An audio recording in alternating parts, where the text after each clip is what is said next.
What is happening, wonderful people? So last night I got a chance to go see the Super Mario Galaxy movie, and in this film, we follow Mario, Luigi, Peach, and Yoshi as they journey into outer space to stop Bowser Jr. from restoring his shrunken father's legacy following their victory in the first film. And that's all I can say without giving too much away. Let's talk about it. So the Super Mario Galaxy movie, when it comes to the Super Mario Galaxy movie, going into this film, I'm not gonna lie, I had pretty mixed expectations. I did, because when it comes to the first Mario movie, I really did enjoy it. As a Mario fan, as someone who grew up with Mario, as someone who has some nostalgia there for Mario, I have some nostalgia there, but as someone who grew up playing the games, as someone who grew up playing the new Super Mario Bros. from 2009, all of those Mario Kart, all of those Mario games, I really did enjoy the first one. It's not perfect, it definitely has its flaws, it does, but I, for the most part, enjoyed that movie, the first one. I did. Maybe not as much as I was hoping to, but I still had a fun time. I did. It's nothing crazy, but it's definitely enjoyable. It is, and Mario as a whole, that's a part of my childhood. That's a big part of my childhood. I grew up playing Mario Kart. I grew up playing New Super Mario Bros. On the Wii. That was my era. That was my era. And I remember one time when I was little, and this is a memory that I'll hold in my heart forever. This is a memory that I'll have forever. I remember when I was little, at the last house I lived in the last town I lived in, me and my dad were playing the new Super Mario Bros. Game from 2009, and all of his friends were over, and we finally beat Bowser, and we were trying to beat Bowser for a while. It took us a while, but we finally beat him, and that was just a very cool moment. It was I was very proud of that moment, and it was just really cool, and it did take us forever, but when we finally did beat him, it was such a hype moment. It was a really cool moment, and it's one of those little memories that kind of just sticks with you have forever and ever and ever. But when it comes to the Super Mario Galaxy movie, this film, I'll be real, I don't have that same connection with the Super Mario Galaxy video game like most people. I think I played it once at my friend's house, like years ago, in the last house I lived in, the last town I lived in. I was at his house, and I think I played it once. I think it was Mario Galaxy. I think it was. But other than that, I don't have any recollection or any like major nostalgia for Super Mario Galaxy game like most people do. I didn't grow up playing it. I think I played it once at my friend's house, but that's about it.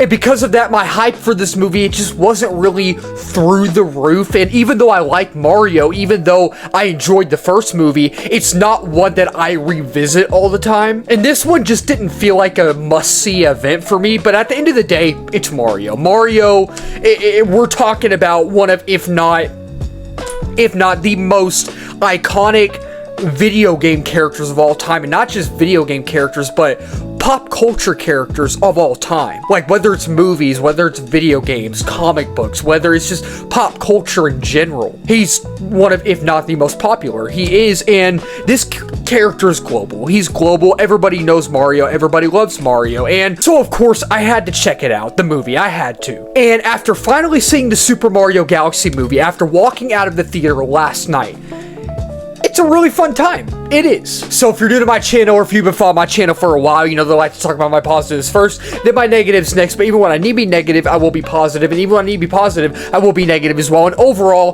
the Super Mario Galaxy movie is not perfect. It has its flaws, but I still had a really good time with it. I did. And overall, as a Mario fan, as someone who's loved Mario ever since I was little, I've loved Mario ever since I was little, I had a really good time with it. I did. It's by no means perfect, but I think that old and new Mario fans, whether you're a fan of the Mario from the 2000s or the 90s or even the 80s, you're gonna have a ball with it. And just like the first film, this film throws you just right in to this beautiful and awe-inspiring animated world and feast. The different colors and the contrast of all the colors will have you locked in here, and you won't be able to take your eyes off the screen. It's eye candy. I know I say that a lot in a lot of my videos and reviews. I talk about eye candy. What I mean by eye candy, and y'all probably know what I mean by eye candy, but it's like you're just so locked in and you're so like, oh, like inspired. That's what I mean by awe-inspiring. You just, the animation is so gorgeous and brilliant, and it's really some of the best animation I've ever seen, and it's the type of animation you want to see for a Mario film. And I thought the animation in the first one was good. The animation in the first one was really good, but they definitely upped the ante in here. I think that the animation in here is definitely a lot better. They saw and took what worked in the first film and what didn't work in the first film and kind of upped the ante with that. Not just even the animation, but different things in here. They really upped the ante. Things that didn't work in the first film, things that did work, and they really just touched it up. They really like touched it up a notch. They did. And it's like a painting come to life. I just love how smooth the animation looked, and it looks better than the first film, and I think that this is the best of the two. It is, in my opinion. I do like the first film, but when it comes to the first film, it's not one that I go back and watch all of the time. It's not one, even though it's good, that I find myself wanting to rewatch. It's not. But this one, I don't think I need to watch this one again. I could watch it. I could watch it if I wanted to, but right now, when I really think about it, I'm like, I probably don't need to watch it again. I probably don't. And even though it's not perfect, neither of these films are, I found myself more invested into this story that we were given. It felt more engaging. And I thought that all of our characters in here were great. Mario, Luigi, Toad, and Peach, they're all just as likable as they were in the first film. And we get some new prominent characters in here. Rosalina, Yoshi, and Bowser Jr. Bowser Jr., I honestly thought was more menacing than Bowser. He was, and he's more insidious than Bowser as well, and this dude's straight up evil. Like, there are some things he does in this movie where I'm like, whoa, Bowser didn't do that in the film. Did Bowser even do that in the games? Wow. Bowser Jr. is smaller, but he's more evil. Make it make sense. What? And Rosalina is basically a plot device in here. She kind of is. She doesn't have like much time to shine. And Yoshi, you know, it's one of those interesting things in here, and it's one of those kind of confusing things as well. It's confusing but interesting. You know, in the post-credit scene for the first movie, they tease Yoshi. So you're sitting there and you're like, oh, when that post-credit scene showed up at that time, you're like, oh, okay, so is Yoshi gonna be the bad guy in the next one?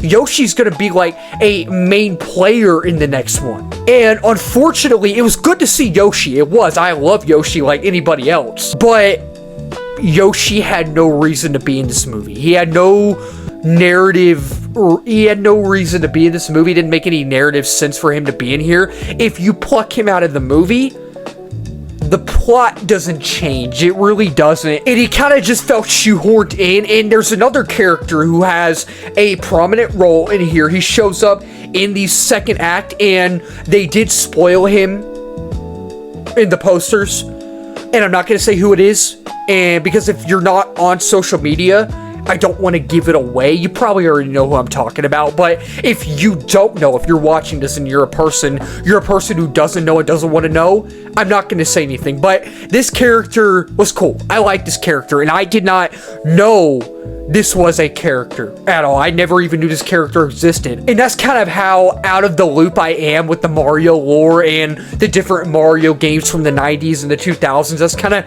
how out of the loop I am. And I really like the world building in here. I do. You get all of these cameos from different Mario characters from old and new Mario games. And as someone who grew up with Mario, that was really cool. It was. And I didn't know every character because I don't really actually play any Mario games or Nintendo games anymore. But I was like, hey, I know that character. Hey, I know that character too. And I thought that the score in here was great too, and some of the humor did land in here. It's your typical animated movie humor. You know what humor you're gonna get. You know exactly what type of humor they're going for. And the voice acting was better in here. The action was top notch. For an animated movie, I was like, wow, they're actually throwing hard punches and hard kicks. Man, wow. Like, is this even a kid's movie? Like, it's not violent. It's not violent at all. But is this a kid's movie? Because this is like action heavy, which is a good thing. And with Bowser Jr., with how insidious and evil he is, the stakes feel high. They do. And his main motivation, he's trying to accomplish this certain thing. And at times you're like, man, is he gonna accomplish it? This might end up being an unpredictable movie. And overall, as a Mario fan, I really did enjoy it. As someone who grew up playing Mario, I felt those nostalgia beats. I did, and for better or for worse, it made me feel like a kid again. It made me feel like a kid again, and I had a big smile on my face. I did. That being said, though, while I did enjoy it, like I said, it's not perfect. It's not. Neither of these films are. Neither of these two films are perfect. But again, if I had to pick one that I liked more, it's definitely this one. It definitely is. A lot of people coming out of this film, a lot of the early reviews, people were saying that the story wasn't that great. It wasn't that strong. And that the overall narrative was very poor. And for me, it didn't bug me too much. It didn't bug me too much. I actually didn't mind the overall flow of the story. I thought the overall flow of the narrative was good. I thought it was good, but the structure of the story is what made me go, oh yeah, maybe we need to work on that. Maybe we could have come up with a different type of structure for this story. And there is a lot going on. There's a lot of going from point A to point B to point C and then to point D, and you find yourself sitting there going, okay, but how does this all really connect into one cohesive narrative that flows? And I mentioned Yoshi earlier. He shows up right at the beginning of the film, and I love Yoshi, like all of y'all watching this video, this review. I love Yoshi like the next person. But for the story's sake, he had no purpose in this movie. He had no reason to be in here. And like I said earlier, if you pluck him out, the plot really doesn't change. It doesn't. And the nostalgia beats may take some people out of it. If you're someone who's going in looking for a cohesive narrative that flows and a cohesive narrative that has depth, this might not be the movie for you. This movie was made for the fans. It was. I could definitely feel myself getting bored at times too. There were moments where I was like, man, I like that scene more than the scene happening now. I'm getting a little antsy, and the story is a story that you've seen a million times before. It doesn't reinvent the animation genre wheel or anything. It is kind of familiar. It is like the first one in a lot of ways, but with more scale and scope and more world building and more lively characters. So yeah, overall, with the Super Mario Galaxy movie, as someone who grew up with Mario, as someone who grew up playing the Mario games, and as someone who has a little bit of nostalgia for Mario, I really do. I really like the first one. I do, even though it's not a perfect film. This one, I didn't have any big expectations for, but I walked out really enjoying it. And it's not perfect either, but if you're a Mario fan, you'll definitely get a kick out of all the characters in here, all the nostalgia beats, and just the movie in general. So with the Super Mario Galaxy movie, I will end up giving this movie a 3.5 out of 5 stars. And with the Super Mario Galaxy movie, I'll say dedicate your time. If you're a Mario fan, if you're looking forward to this movie, if you like the first film, I think you'll enjoy this one. So that'll wrap up this video. Thank y'all so much for watching. If you're new to the channel, please subscribe, like, comment, share in this video. We just hit 1K subs a while back. We're now at 1.3K. And the next big milestone is 2K and 3K after that. And beyond that as well, if you're new as well, I do movie reviews, TV show reviews, trailer reactions, movie live streams, movie news, movie rankings, all that wonderful movie stuff under the movie umbrella. And let's talk about it in the comments down below. Did you like the Super Mario Galaxy movie? Did y'all not like it? Or are you going to watch it in theaters? Or are you going to wait to watch it on streaming? Let's talk about it down below. And keep talking movies, wonderful people. Cheers.